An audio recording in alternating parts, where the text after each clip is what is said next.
ไม่สูงค่ะไม่สูงพี่น้องผู้ปันแห้งขาวใส่หมวกหอมกุกกอกค่ะเมื่อได้เป็นวันที่12เดือนธันวาคมปี2025ในตอนรายการเนาะค่ะตอนในค่ะที่ออนออพี่น้องค่ะมาถมด้วยข่าวเงาหลากหลายค่ะป้อยปางแขกอายุห่างกัน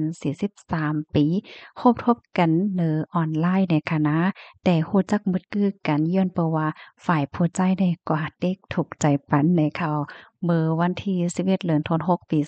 2025 ก็เมื่อวานเนี่ยค่ะมีข่าวงาออกมาค่ะเนาะเจ้าสาวชื่อฮ้องว่าเคอายุไล68ปีเป็นก้นเมืองอเมริกันน่ะค่ะเจ้าบ่าวซ้ำชื่อฮ้องว่าแอร์แบร็กอายุไล25ปีเป็นก้นเมืองไนจีเรียน่ะค่ะค่ะสองคนได้ก็รู้จักมึดคือกันตั้งแอปพลิเคชันสีสอมน่ะค่ะนะมีอยู่วันหนึ่งน่ะค่ะฝ่ายนางยิ่งในก็ไลต่างแคบห่างกว่าจังเลยนะ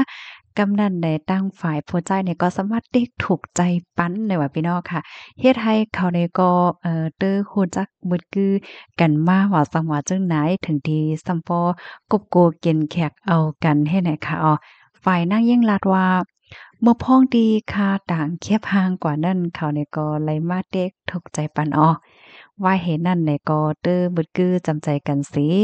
อบกันกว่าอบกันมากก็ตกลงไลใจกันสิ เฮ็ดป้อยปังแขกเอากันกว่าก็ติเลยว่าเป็นซั้นว่าอายุห่างไกลกันก็อบโอ้กันว่าซั้นว่าจังได๋ก็เลยอยู่กูลองบึดกือจำใจจังได๋ก็เด้อนำมาติ๊กๆว่าเฮ็ดจั่งใดครับอันมันนางในเนี่ยค่ะเนาะก็ยามมีตั้งฮักมายาวสามปอกสามกำก้อยกะว่าเมินใจนั่นน่ะเนาะเฮแลมานางเนี่ยก็ซัมปอไข่โกตั้งฮักกว่าอยู่เฮ็ดเนี่ยเนาะตาเดฮักไผตาเดฮับไผเข้ามาในจัดปานในมะนางก็ไหลสติเต๊ะๆอาหารมีลองเตอสตินำแต้ๆจังไหนค่ะนะก้อยกะว่าเผื่อว่าหันยาพอใจหมาก็ในได้ก็มันนี่ก็เปิดอกเปิดใจเสฮับเอาเข้ามาในจัดปานค่ะ ว่าเฮเขาเลยฮู้จักกัน3 วันนี่ก็แตบตาใจเฮ็ดปล่อยปางแขกเอากันกำเหลียวยาวเฮ็ดในกับในหามาถ่อมด้วยฝ่ายผัวจ้าอีกหนึ่งนี่ค่ะเนาะมันใจลาดว่ามืออ่อนตั้งในตั้งฝ่ายหมอหลูหมอต้วยในยามตักใดค่ะว่าคาในเตไลเตนะเฮิรนจอมนางยิงผิวเนินหนังสีขาวเนี่ยว่ากำแน่ค่ะในก็มายามันนางก็ซ้ำเป็นก้นผิวเนินหนังสีขาวแลค่ะในก็วนว่าเป็นก้อนในกะอันหมอหลูหมอตัวเขาตอกไว้นั่นให้ไหนมันใจเนี่ยก็จังไรเต็บตาเทียวก็กบกูตั้งนางก็ได้ว่าเฮ็ดไหนเป็นสำว่าขาสองก็ได้ยุ่มยำว่าเป็นน้ำยาดปานอ้อนเนาะไหลมาคบมาทบกันสิถึงตีป้อเลยเป็นก็โกกันกว่าเฮ็ดจังไหนนะก็น่ะว่ามีก้นตั้งนำตั้งหลายค่ะเนาะที่อันหันแม่นเหี่ยวเนี่ยก็อ่อนกันเก้อนั้นก็เย้าหยอกเขายอกอทัดสร้างว่าสังว่าเจ้าในตั้งนำตั้งหลาย แลเมื่อขาสองก็แลมาแลจ้อมกันก็ได้มีก้นหลอมไถแคบห้างห้านั้นก็ตักหนายว่าเหมือนนายแลหลานเหมือนไม่เท่าไรตั้งหลานยาวเฮ็ดแหนมันก็ว่าย้อนเพราะว่าแค่ไลไหวเขียวเสแลมันใจในแต่นาเฮิรนจอมอันเป็นนางยิ่งอายุใหญ่จังไหนก็โย่เฮ็ดแหนค่ะเนาะก็มีก้นทะสางหันถึง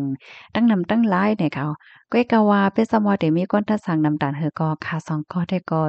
ยุ่มๆยายๆเสียก็จุงมือ คมจัดปานกว่าจอมกันว่าเฮ็ดจังได๋ค่ะมานั่งสืบลาแทงว่าให้เขากบกูออกกันเหี่ยวนี่ก็เขาได้ก็มีตั้งเกี่ยวตั้งมนต์ตั้งซื้อเด้ๆนี่ค่ะว่านะมันนั่งลาดว่าผู้ใจนี่ก็โฮใจมันเสแลหมอใส่ใจลุ่มล่าแลบ่เหลียวในมันนั่งนี่ก็เหมือนห่างว่าเป็นสาวอ่อนเป็นก้นหนุ่มมาเถียงกำเนิงเด้ค่ะเนาะมีตั้งเกี่ยวตั้งมนต์ตั้งซื้อ เดๆยาวว่าเฮ็ดไหนข้อมูลในค่ะเลยปึงอิงออกมาที่ของการข่าวตดสั้นออกไว้นี่ค่ะนะหรือเหตุนั้นมันนั่งลาแทงว่าผู้จ่ายก็ในเฮ็ดสร้างต่อมานั่งในป้อทันว่ามานั่งเป็นนางหอค่ำเหย้านี่ค่ะว่าอ๋อค่ะนี่ก็เป็นข่าวเมาๆอ่อนเฮ็ดไหนค่ะนะก้อยก็ว่าเป็นลองแต้ค่ะเนาะบางปองบางไหลนี่ก็จังว่าค่ะนะลองหลากหลายว่าจังว่าจังได๋ค่ะเนาะพี่น้องค่ะรับถอมยอหันถึงจังหือพองค่ะ มันก็ว่าอะโลโหลเล็กใกล้ๆกับเด็กถูกใจว่าสังว่าจักได้เยอะเลยค่ะเนาะเพราะว่าใครฮู้จักกันใครมายากกันก็กำลึงก้อยเฮ็ดน่ะค่ะยืนจงกัวก็ค่ะย้อนให้อยู่เลยกินหวานและรอดเพ่กันค่ะเนาะเหมยสูงค่ะ